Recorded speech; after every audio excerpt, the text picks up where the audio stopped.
Hi, I'm Meta Spencer. Let's go to Paris. I haven't been to Paris in ages, and it's going to be a fun thing to do today. I want to introduce a real expert on nuclear issues, Paul Dorfman, who is working in Paris and living in Paris now, although he's British. I can tell from his accent, but I can also tell from his extremely impressive CV, which is way too much for me to read to you, but it's very impressive. He's an associate fellow in the Science Policy Research Unit of Sussex Business School, the University of Sussex. He's a chair of the Nuclear Consulting Group, and he's a member of the Irish government's Environmental Protection Agency, Radiation Protection Advisory Committee. He's a member of the International Nuclear Risk. You see what I mean? I could go on half a page more and tell you why this is somebody you ought to listen to if you care about your own future. And so he's going to tell us stuff. Good morning, Paul. How are you, Paul Dorfman? I'm very well, Meta. How are you? Doing great. Okay, we're going to get acquainted. I haven't met you until a few minutes ago, and we've been busy with our computer issues. But I know that there are bigger issues in the world facing us today. And among them are the problems with possible exposure to radioactive contamination. Risks of various kinds, and that seems to be your bag. You concentrate on the threats and risks that result from exposure. Is that right? Yes. A decade or so ago, I was also secretary to the UK government Scientific Advisory Committee on radiation risks. So that's fundamental science about internal biology and epidemiology. Right. I should have read a little farther down on the list of things on your CV to get to that, because that's how I got exposed to you, as it were. You and I believe three other fellows who were all members of a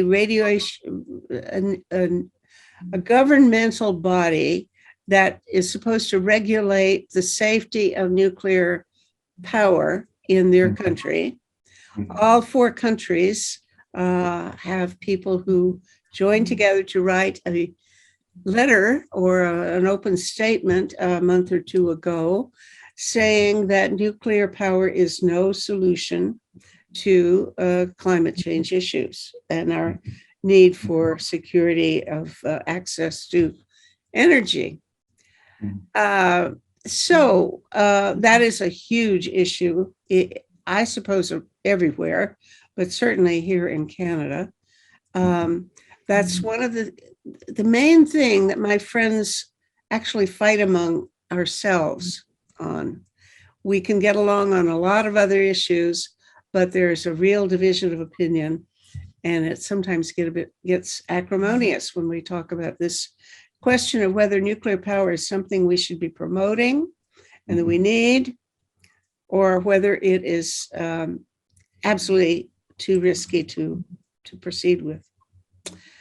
So is this a good description of, I actually spoke to a man named Gregory Yachko, who was the head of the Nuclear Regulatory Commission in the US under Obama, and who basically wrote a book afterwards saying something like, I couldn't regulate them, so nobody can regulate them. Those lobbyists in Washington have so much power that you can't make them safe. And so give up. We got to get rid of these. That may be an unfair characterization of his point of view, but how close does it come to your own point of view? Well, I mean, there is, of course, a huge nuclear lobby that is inordinately powerful and, has close links with, both with government and military. But it's not just a question of risk. It's also a question of economics, a question of doability, and also a question about climate. Now, in terms of the money, because, money is short wherever you go. The current estimates by, say, Lazard, who are sort of universally understood to be, the go-to bureau for looking at energy and energy costs, say that renewables are largely about 4 to 5 times cheaper, less expensive than new nuclear. So the reality is that the economic case for nuclear is incredibly weak. I mean, it's just phenomenally weak, and the market, the big business, the market, the investment market, won't touch nuclear with a barge pole. Nowhere in the world. The only way that you can build nuclear is with vast public subsidy, huge amounts of money. And so you're really only seeing large nuclear being built in command and controlled economies, like, for instance, China or Russia, two rather sort of potentially problematic states, if you like. And now there's a kind of a new surge for nuclear pre and post the COP discussions, with the idea, the concept that potentially nuclear could save us from climate change. But unfortunately, whether you like nuclear or whether you don't, this isn't really on the cards. The main reason is it takes about 10 to 15 years from planning to first generation for one nuclear plant to come into operation, one large nuclear plant. That's been the history for the last 20, 30 years or so. And all of these large nuclear plants that have been built are all way over cost and way over time in any case. Mm-hmm. So if you're worried about climate, which we all are, perhaps the last thing that you would seek is nuclear. It's just too slow. It is much, much, much too slow, much too labor and cost intensive to help us with our climate goals. Mm-hmm. We couldn't even replace the nuclear plants that are coming offline now with new nuclear by 2050. We just simply couldn't do it. There isn't the technology, there isn't the capacity, there isn't the money, and there isn't the human power to do it. So this business about nuclear being a savior and it will sort of a catch-all is deeply, deeply, deeply problematic. And one of the things that also is key to this discussion is climate itself, because nuclear needs to be beside large bodies of water, the sea, river, lakes, in order to get cooling for the reactors and for the spent fuel and the rest of it, and then to discharge water. Now, we know what's going to happen with the sea. The sea is going to rise. We know what's going to happen with rivers. The rivers are going to heat, and there'll be an alternation between low flow and high flow, depending on inundation. And the same is true of lakes. Mm-hmm. Now, the main problem with the sea is that we know the sea will probably rise stepwise, although that's under discussion. Okay, that's under discussion. But the main problem will be, in the next 20 years, will be storm surge, which is under certain atmospheric. Let me go back to this stepwise thing. What do you mean? It will. You mean like there'll be like one iceberg will melt or something, and there'll be a sudden rise, and then nothing will happen for a while, and then there'll be another one. Or what do you mean? Well, nobody really knows, but the theory is that the sea is going to sort of slowly rise, meter by, centimeter by centimeter by centimeter by centimeter. Mm-hmm. That's an idea, okay, but of course that may not be the case. We may see significant rise very quick, depending on what's happening. Mm-hmm. But that is not necessarily the main problem. I mean, and we're looking at. Current predictions, IPC predictions, say between 1 and 2 meters within, 50, 60 years or so. Okay, and maybe worse, because with each new IPC report, we're getting more and more worried. But there's no. I've seen estimates of 10 feet. Over a period. Yeah, 3 meters. Yeah, sure. I mean, absolutely. I mean, I mean, and that's the point. There are complex feedback loops. There are complex uncertainties that we don't know about. But if you just want to look at the next 2 decades, for example, the real problem with nuclear, especially coastal nuclear, will be storm surge. And storm surge is where certain atmospheric conditions meet high tides. And what happens is, as we've seen in Japan, for example, the sea basically ups and just moves inland, basically. And we're talking about significant flooding risk for nuclear under these conditions. And From the about sea, not just other sources of floods from inland. Like, no, inland face, no, this is just from the sea. Okay. Inland is different because, as we're seeing, especially as we've seen in Germany last year, significant inundation and significant inundation alternating with drought. mm-hmm. So the significant inundation, you may have floods associated with that, big downpours, huge downpours, which will happen. And then you have drought, where you're going to have low river flow, which means the reactors by the rivers would have trouble getting their cooling water. And also, perhaps more importantly, they can't discharge to the river because the river itself would be too hot and too low to discharge to. So it would have to shut down. So basically, the point of, I mean, one of the key points for me is that nuclear will, in my view, and quite a number of people's views, may well be one of the first and most significant casualties to ramping climate change. And this whole notion that nuclear will save us from climate change is deeply misplaced. Okay. Well, I certainly wouldn't disagree with you, and I've been scared for many years already anyway, for a lot of reasons, all the way back to the mining, what it does to people who have to dig and haul the stuff around and so on. And one of the things I want that just this morning I was thinking about is, you must know the answer to this. They're always talking about how much trouble it will be to try to dismantle these plants, that the cost and the risks involved in taking the whole components apart will be extremely challenging. I'm just wondering, how many reactors have been dismantled? Do you know? Are they? What happens when they shut one down? Do they just leave it alone and hope that it'll cool off in 100 years, or what has been going on in terms of replacing or getting rid of these old reactors? Okay, I've been involved in this discussion quite a long time. Not many reactors, very, very few reactors have been dismantled, as it were, decommissioned. None have been dismantled.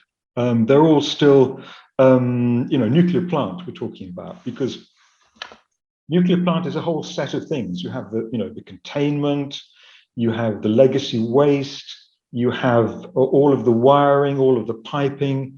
Then you have the reactor pressure vessel. Then you have the reactor core. Then you have the spent fuel. So it's a whole load of stuff, basically. Now, not one nuclear plant has been dismantled in the world. I mean, really? Yeah, a number have been. The decommissioning has started. Okay. And the key elements are defueling, where you take out the very highly toxic radiation and you store it, basically. Could be underwater or could be in dry cask. Normally it's underwater to cool down. Sorry, but do they have to keep changing that water to keep, and so that if they don't have an access to fresh, cool water, it would go bad? Yeah, and that's what we found in Chernobyl last week and the week before, when the power was shut down to the cooling ponds in Chernobyl, and there was a risk. I mean, if that had if that had stayed like that for a week or two, then there would have been potential problems. So yes, you do need to keep these you do need to keep this kind of waste under observation and guarded for very, very, very many decades, at least. And basically you wait for this very hot, very toxic stuff to cool down. At that point, then you kind of think, well, what are we going to do with it now? Okay, but that's a waste problem. That's not a decommissioning problem. We'll get to the waste later. Now, in terms of decommissioning, that's basically sort of pulling things apart, sort of knocking down the buildings, and largely leaving the reactors aside for decades. And the reason why you leave the reactors aside, they do this in America and now in the UK and elsewhere, is because you want the certain kinds of radiation within the reactor, the half-lives, to drop. Okay, so you just want to let it sit there and let the radiation decrease. Okay, because it's contained in this big sort of steel kettle. And that makes sense, basically, because you can't go inside, you can't cut into reactor because you would have a radiation leak. Then after, I don't know, 20, 30, 40, 50, 60, 100 years or so, you can start to get inside a reactor and then sort of start to pull it apart and start to segregate the waste and store it, okay, and put it aside. In terms of decommissioning, there's a whole load of stuff. What you do with the rubble, what you do with the wiring, what you do with the piping. But the main issue is what you do with the reactor, the reactor core, and anything that's been highly irradiated. Now, I've worked in the UK in terms of decommissioning the Magnox fleet, and also the French National Assembly, the French government, asked me to advise them on the decommissioning of their entire nuclear fleet, if and when that happens. And in the last day of their inquiry, they had me against the head of EDF, which is the French National Nuclear Corporation decommissioning expert, sort of do a head-to-head. And surprisingly, the government agreed with me and published a report saying that at that time, which was only a few years ago, maybe 3 or 4 years ago, EDF didn't have the technical expertise nor the money to decommission the French nuclear reactor fleet. So it's kind of interesting to note that decommissioning is a huge problem. Well, they wouldn't be just decommissioning them all at once anyway, unless some extremely unusual policy shift took place, right? That's right. They wouldn't decommission them all at once, but a lot of the French fleet was all built at the same time. So they're all coming to they're all aging, like all of us. They're all aging. And at the moment, because of safety and security worries, because of the aging process, a quarter of the French nuclear fleet is offline. 1/4, that's 18, no, it's about 15 reactors, is now, as we speak, offline due to, as it were, aging problems. Now, the other thing is because a large amount of their fleet was built at the same time, they will be coming to an end more or less all at the same time. So they have a huge problem, and enormous costly problem. Then the question is, well, okay, is it better to try and keep them running? Well, the problem with that is they know that it's what's known as le grand carénage, the upgrade to make them a little bit safer and to continue to extend their lifespan would take between 50 and 100 billion euros to do so. So again, there's a vast cost to do so. And of course, none of these reactors would be allowed to be built today because they're not safe enough, they're not secure enough, especially from external threat, as we're seeing in Ukraine. If something were to happen to that, they don't have hardened spent fuel ponds or the rest of it. So long story short, decommissioning, a huge problem, enormously costly. There's a lot of experience of it in the UK, for example, but nothing has been decommissioned. It's all still about sort of chopping it up and storing it in bits, especially the high level waste. And of course, once you decommission, and also in terms of operation, you have this thing called nuclear waste. Then the question is, what do you do with this? Right. Okay, well, that is what I hear the most about here in Ontario, because there's been a search going on for the best place to bury this stuff. And nobody in his right mind wants it near him. And we don't want it near certain of the Great Lakes and so on. So it's an ongoing issue. But what I wasn't clear about is when they do decide what they're going, where they're going to put it, what all are they going to put in there? Is it going to include all of the nuts and bolts and mechanical parts that constitute a reactor's building that may be contaminated when you take it apart? Or are those things going to be put in a less dangerous place, and only the high radiation components, the plutonium pits or whatever they have, rods, I guess they make them into? Okay. Well, so far, it's kind of thought that you can more or less, as it were, dispose of. There's three kinds of nuclear waste. There's low-level nuclear waste, intermediate-level nuclear waste, and high-level nuclear waste. Now, it's thought that you can potentially dispose or store low-level nuclear waste because it's very, very bulky. Basically, it's the concrete and the clothing and all of the stuff that's relatively lightly contaminated. And they have these very highly engineered pits that are very costly per meter squared, that are very costly to build, and they're emplaced there. Now, the real problems are with intermediate, because you have a huge amount of intermediate. And intermediate is not sort of trivial. I mean, this is stuff that is pretty hot, okay? And then, of course, you have the high-level waste, which is very hot and very toxic. So the two problems are intermediate, because you've got so much of it, and it is pretty hot, and the very high-level stuff, which is really hot. How do you handle the intermediate stuff? I presume that nobody, puts on an extra garment and goes around and picks it up. You must. How risky is it for a human being to approach it? Again, I mean, sort of radiation is like a piece of string. You're not talking about sort of a piece of plutonium or stuff like that. And radiation, there's various kinds of radiation. There's external radiation that we get from simply living in the world, from the sun and rocks and nuclear reactors, that just sort of, that's external. And there's internal radiation, which is, deeply problematic because you inhale, ingest it, okay? And then it gets in the body, and that can be profoundly problematic.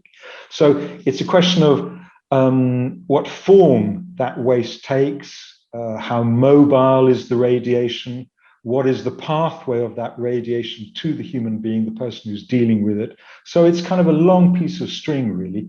But again, to try to cut a long story short, and to get to the nub of the matter, is there such a thing as disposing high-level or intermediate-level waste? And that is still an open question, okay? Because nowhere in the world is there a functioning high-level or intermediate-level nuclear waste disposal facility.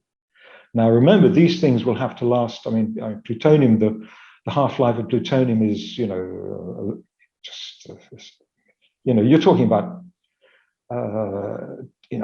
hundreds, 200,000, you're talking hundreds of thousands of years for this really high-level stuff.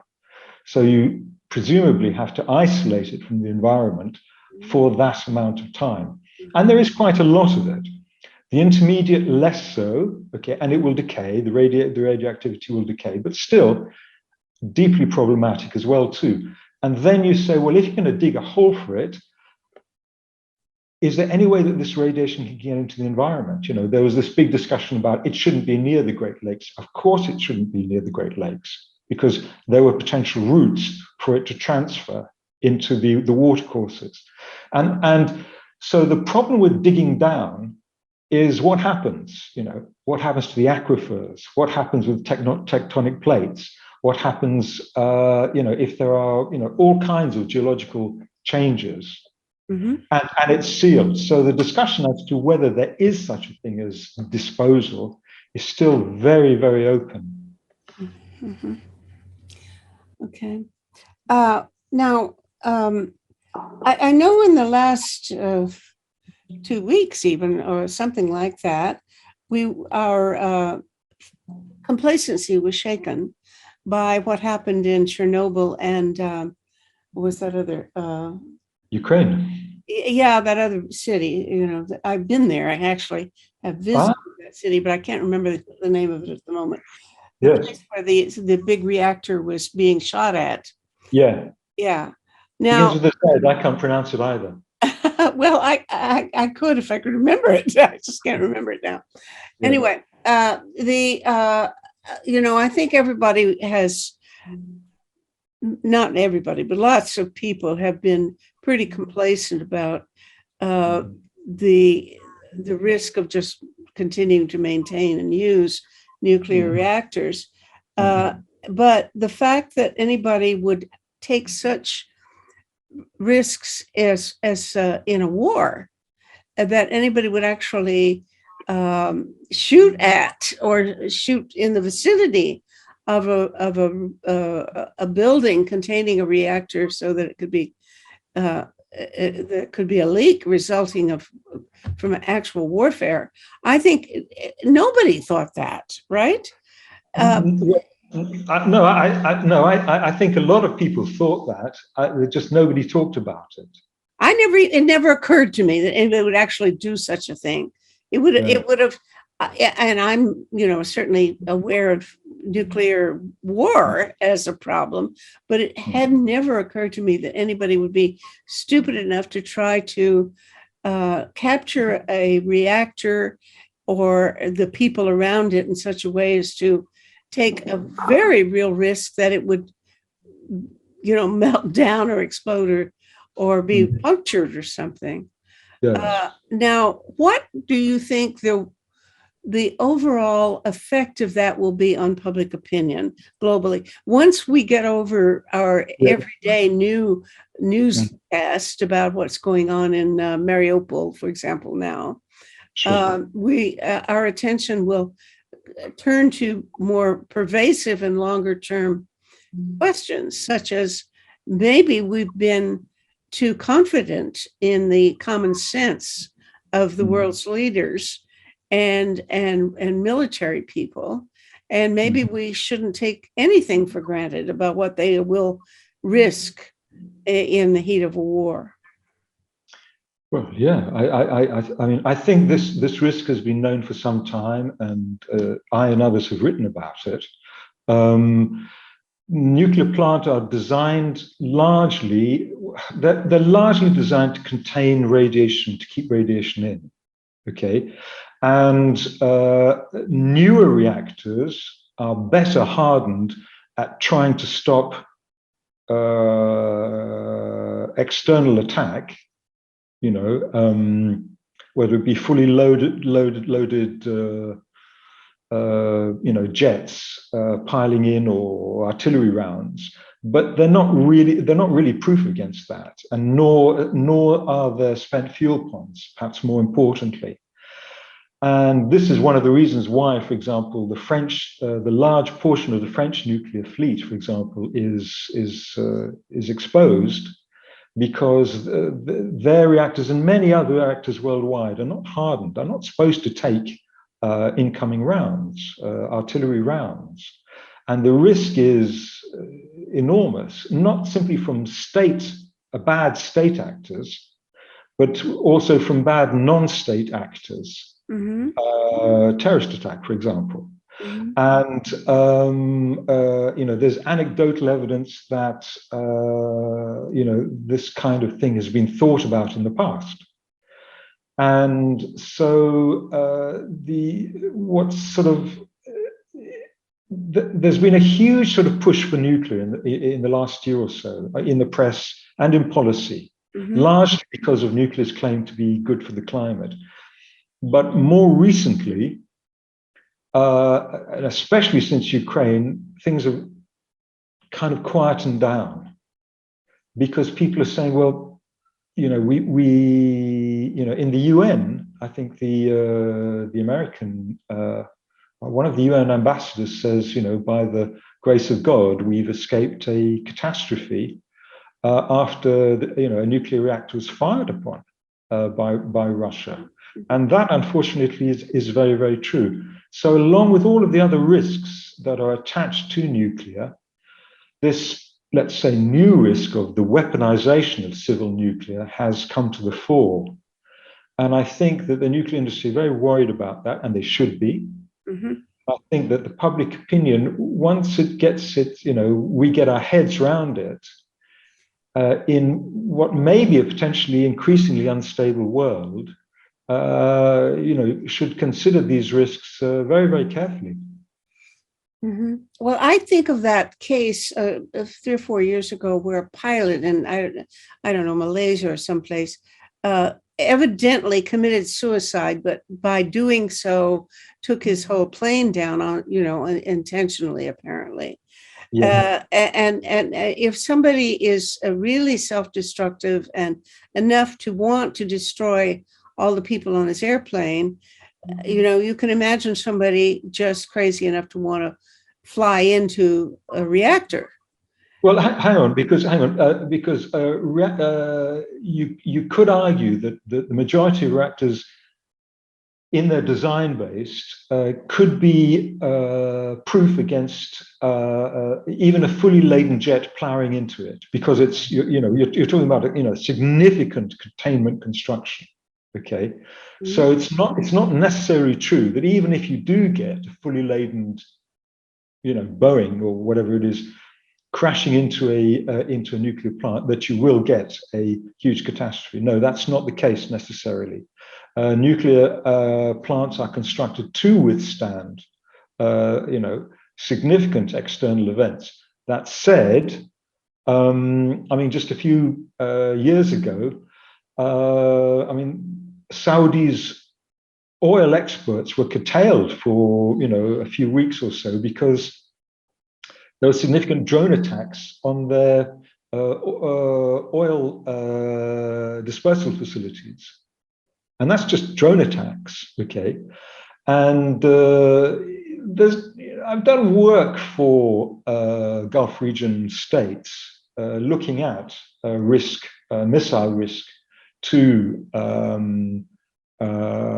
nuclear plant. And it really is something that really does need to be taken into consideration, because it's incredibly difficult to shoot down a cruise missile or a kind of top of the range missiles. You're not really going to shoot it down.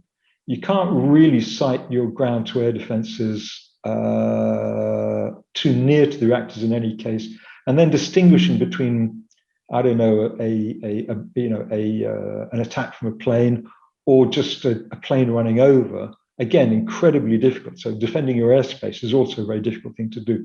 But there's no question that military tacticians have thought about this for some time now. And, you know, for the grace of God, it hasn't happened. It hasn't happened, and let's hope it won't. But it certainly is something that we do need to consider very, very seriously, especially in the context of this idea of creating more. And that's also particularly true for this new idea, which is, you know, all over the place now, these so-called small modular reactors, which I believe is very kind of dans le vent in Canada. Yeah, the government, I think, is very favorable to that and proceeding with it. By the way, one of the features I gather of most or all of these small modular reactors is they involve, to some extent, reprocessing. Is that the case? And no? No, not necessarily. No, that's not so. They can run on, I mean, basically, small modular reactors You could say they're about, I mean, a big reactor, really a normal big reactor now is about between 1,000, 1,500 megawatts, say, for example. That's a small modular reactor is supposed to be about 300 megawatts or less, but they're tending to be sort of extended a bit up to about 400 or so. So they're not that small, actually. Okay, they're about a quarter or so the size of a large reactor, a bit like that. Now, the problem with these reactors, first off, is that they're in development. They're years away from deployment, okay, even the first one, okay? And if we're on a timeline for climate, which we are, okay, they will only come in very late. They're very costly. They produce exactly the same waste per megawatt hour as large reactors. They pollute exactly in the same way per megawatt hour as large reactors. They have exactly or even worse security and safety problems because they're small and compact. Their core, the reactors are located far nearer to the spent fuel, which is a danger. Okay.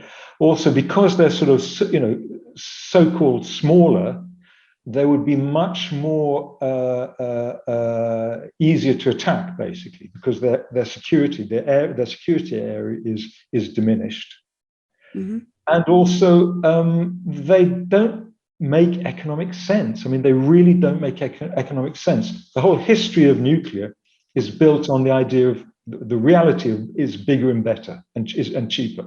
The economies of scale, basically. Now, that's the whole history of nuclear. And that's the reason why nuclear went big, to achieve the economies of scale. Now, you can't get those economies of scale by going small. So what the idea is, the concept is to play off the economies of scale with the economies of modularization. In other words, a factory run. Build each little factory part. Now, the problem with that is that in order to get this factory run, you have to invest in a whole supply chain, a vast supply chain to produce for this factory run. Now, the investment cost, the investment risk of that cost is far greater, infinitely greater than for large nuclear. Now, the other problem with SMR, small modular reactors, is in order to get that money to build an entire supply chain, you have to have a lot of orders on your order book. In other words, 100, 200 or so to make it economic. Really? I mean, a really, really big figure. So you're into the circular problem of you can't really finance it because you haven't got enough numbers on your order book. You can't have an order book because you haven't produced the first one yet. It's not proven. And then you come to perhaps the real problem, which is, as we've learned in Ukraine, the risk. Now, who are you going to send or sell your small modular reactors to? Because you can't go about just building for your internal market. It just doesn't make sense. You have to build a lot and sell a lot. Now, in that case, you'd be selling to the developing nations or all kinds of places where they may have problems in terms of safety, security, military attack, aggression, or simply not enough regulatory power to regulate proper nuclear safety protocols. So there's this whole issue about potential proliferation associated with SMRs that hasn't yet been really considered. Well, who is proposing to build them? Is it a private company? Is it a government? Who's behind the whole new impetus? It's both. But then again, nowhere is succeeding without vast public subsidy. Nowhere is succeeding. So it's a bit of both. It's an impetus. It's a bubble, if you like, because SMRs are in development. I mean, they're not a fait accompli. They're just a concept, basically, that are in development. In the UK government is plumbing quite a bit of money in, but then it's kind of who knows what the UK is doing these days. And any possibility of building a UK so-called SMR, because a lot of these SMRs are not SMRs. they're nearly double the size of what could be called an SMR. These are not small pieces of kit. These are 2 football. The area that the whole plant would take are 2 football pitches or more. You can't just put them on the back of a lorry. These are not mini. These are big pieces of kit. And the soonest that in the UK you could construct anything would be 2030s at the earliest, and that would just be the first of a kind. So there's whole sets of problems with SMRs, and the key person to discuss this with is Ramana, who's a professor in Canada. Yes, I know. He's been on my show already, and He is the guy. We have an ongoing dialogue. Yeah. Now, actually, one of the things that it's more and more apparent that you can't talk about avoiding nuclear power unless you talk about the alternatives. Yeah. How whether or not safe sources, solar and wind and geothermal and things of that kind can be developed quickly enough. And not only that, but it's now into this, the war has pointed up the linkage to even the continuation of a reviving of coal plants in places where it's been shut down, or the connection to this Nord Stream 2 issue. Yeah.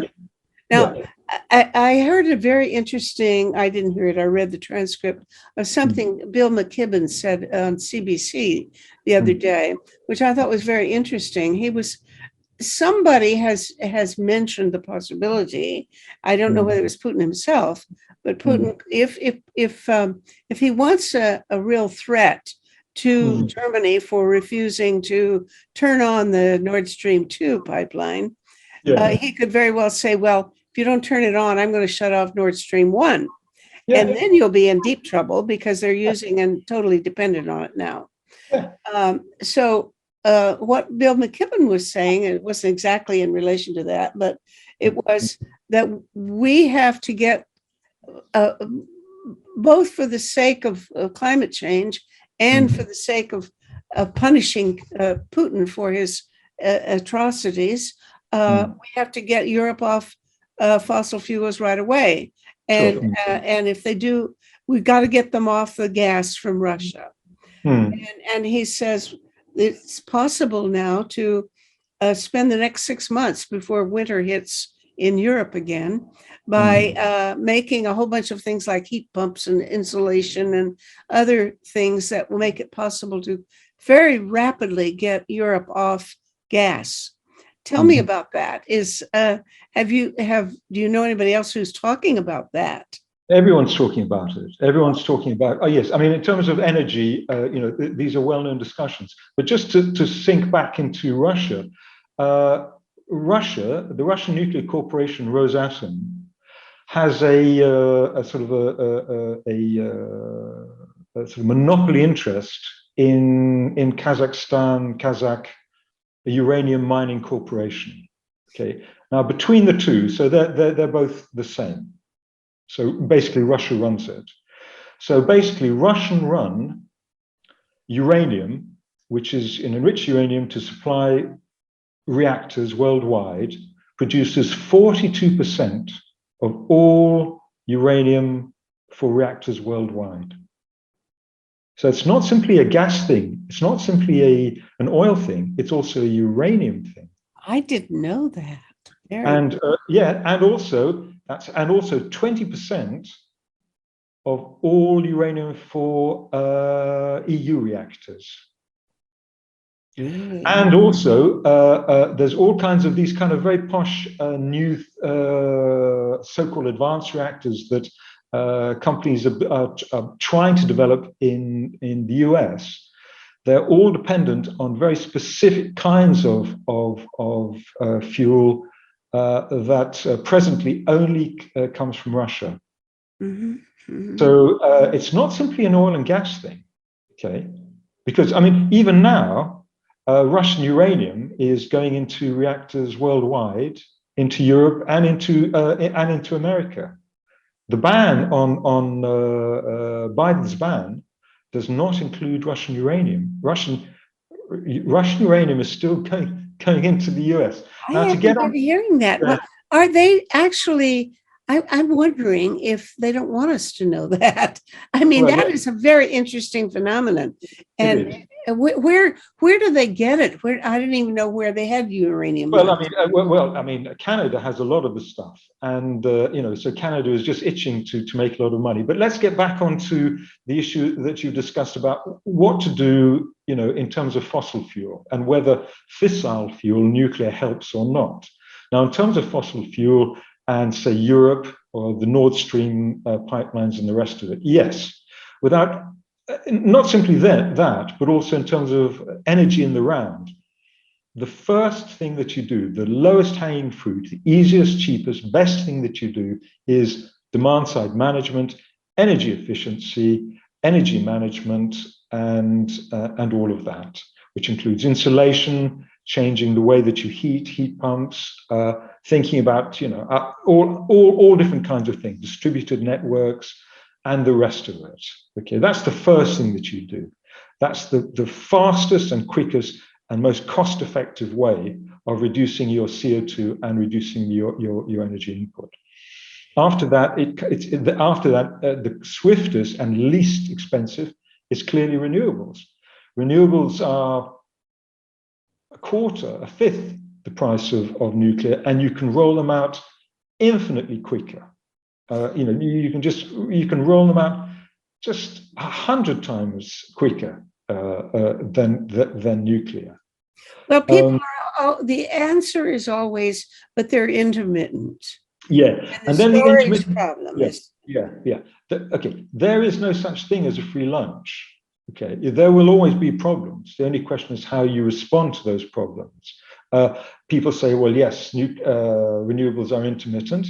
Well, nuclear, to start off with, is also intermittent. A quarter of France's nuclear fleet is offline now, is not generating, okay, due to problems. Mm-hmm. And nuclear or gas or any form of power has its problems.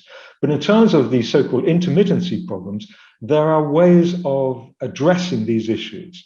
Now, increasing storage, looking at interconnectors, load balancing, load following with temporary use of transitional use of smaller elements of gas, for example.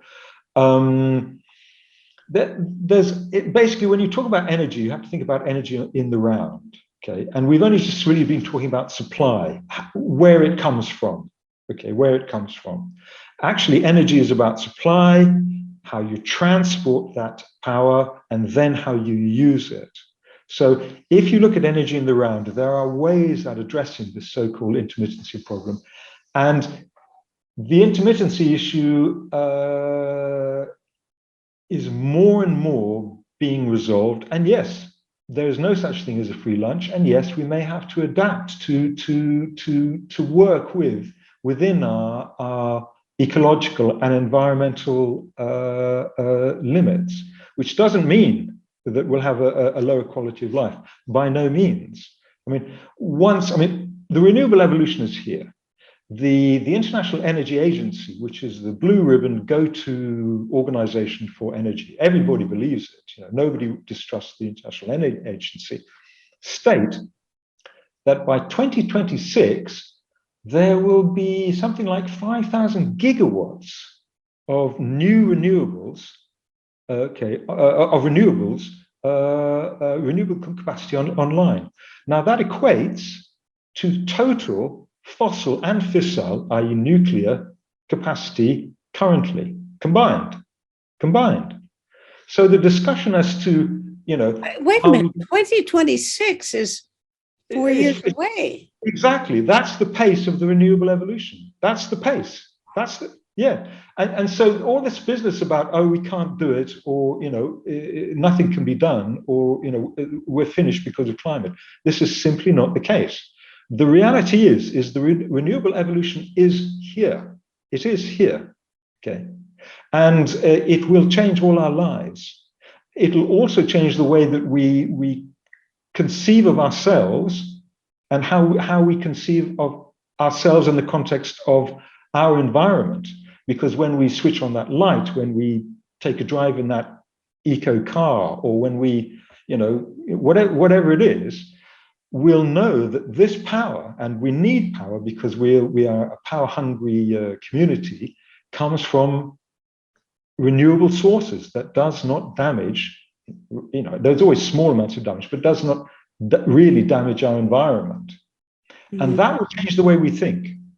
It will also change the way we do strategic politics and strategic military politics. Mm-hmm.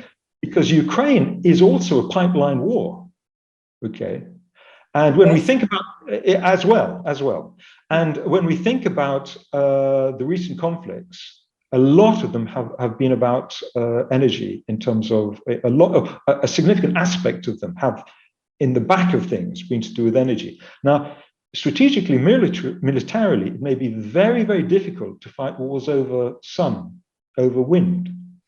Okay. So there are all kinds of in this dire moment where, I don't know about you, but a week or so back, I didn't sleep for a couple of nights, so concerned about people firing shells at a nuclear power plant. But nevertheless, even in this sort of dire black moment of when we're all quite rightly hugely concerned about climate, quite rightly hugely concerned about risks to the environment, quite rightly concerned about, how are we going to power ourselves? There is this thing that is really happening, okay? And it's not, just me that's saying this.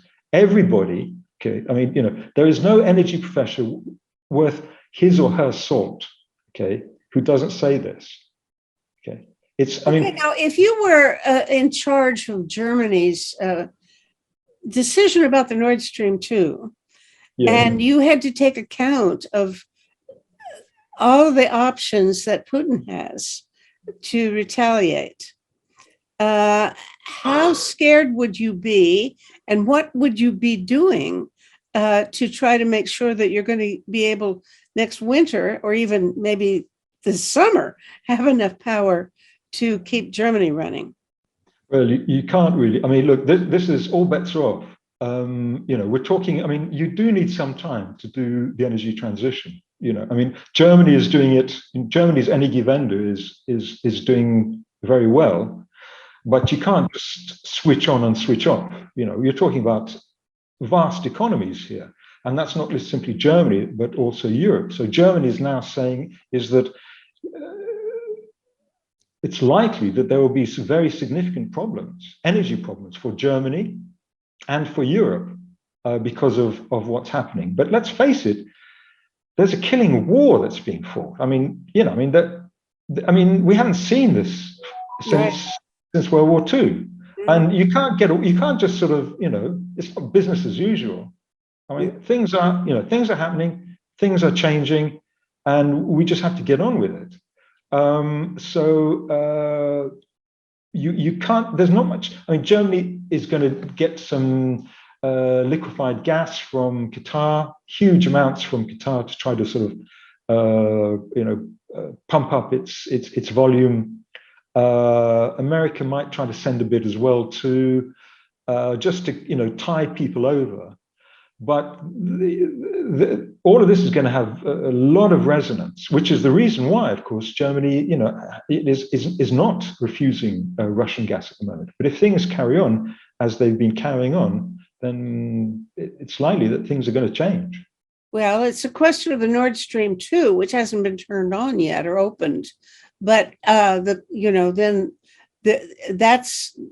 the undecided part.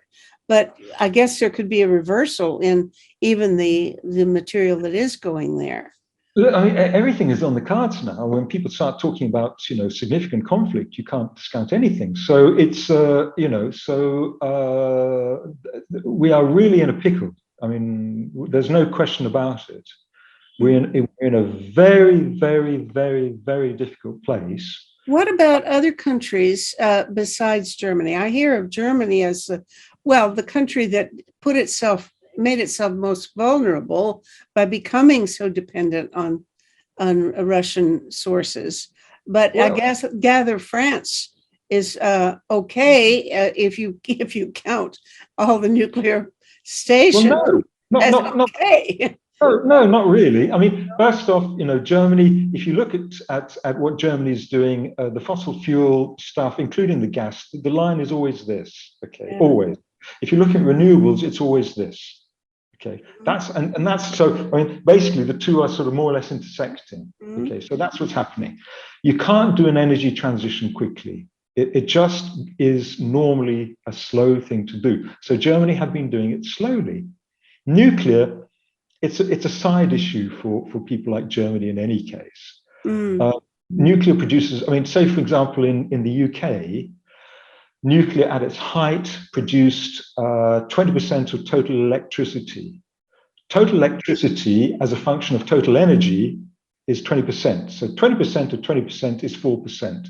So at its height, nuclear produced 4% of UK's total energy. That's right. Yeah, and that's true largely across the board. At present, nuclear produces, I don't know, 5-6% of total energy or something like that. I mean, that's all. That's all. It's not going to increase even with what's going on in China. China have increased their nuclear capacity, but in terms of their nuclear capacity compared to the increase in their renewable capacity, they've increased, say, their nuclear capacity by that. They've increased their renewable capacity by that. Okay. There's no comparison between the two. Okay? There's no comparison between the two. So, and France, well, I mean, a quarter of France's fleet is offline now due to safety and security problems.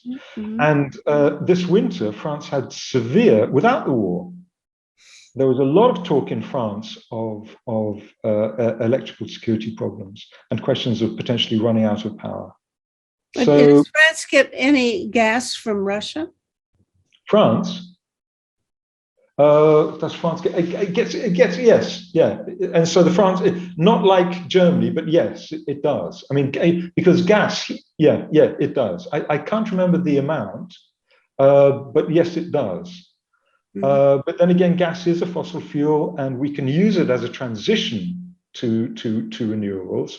But we can't rely on it because it will create global warming. Indeed. Well, okay. This is very helpful to me. And I think to a lot of people here in Canada, we'll certainly have a conversation about all the things that you've said. In fact, it's a contribution to a conversation that has already been going on forever, seems forever. But the terms of the discussion have changed quite a bit in the last month as a result of this war. And it's going to be very interesting to see what public opinion, how it swerves when we begin to get enough distance from this ongoing conflict to think about longer term issues, I think. Yeah. Thank you so much. This has been very, very helpful. Good wishes for your extremely important work.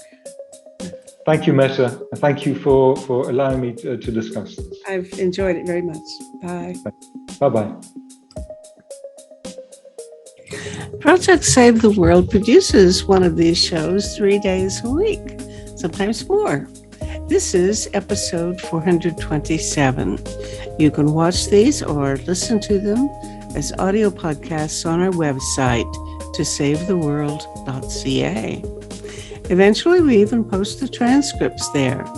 When you get to the website, look around because we have conversations going on there all the time about 6 global issues, plus potential reforms in governance, economics, and civil society. To find a particular talk show, enter its title or episode number in the search bar at or the name of one of the guest speakers there. After you've watched or listened, scroll down and share your thoughts about the show with the other viewers. This is a place for dialogue, so please join in. See you there.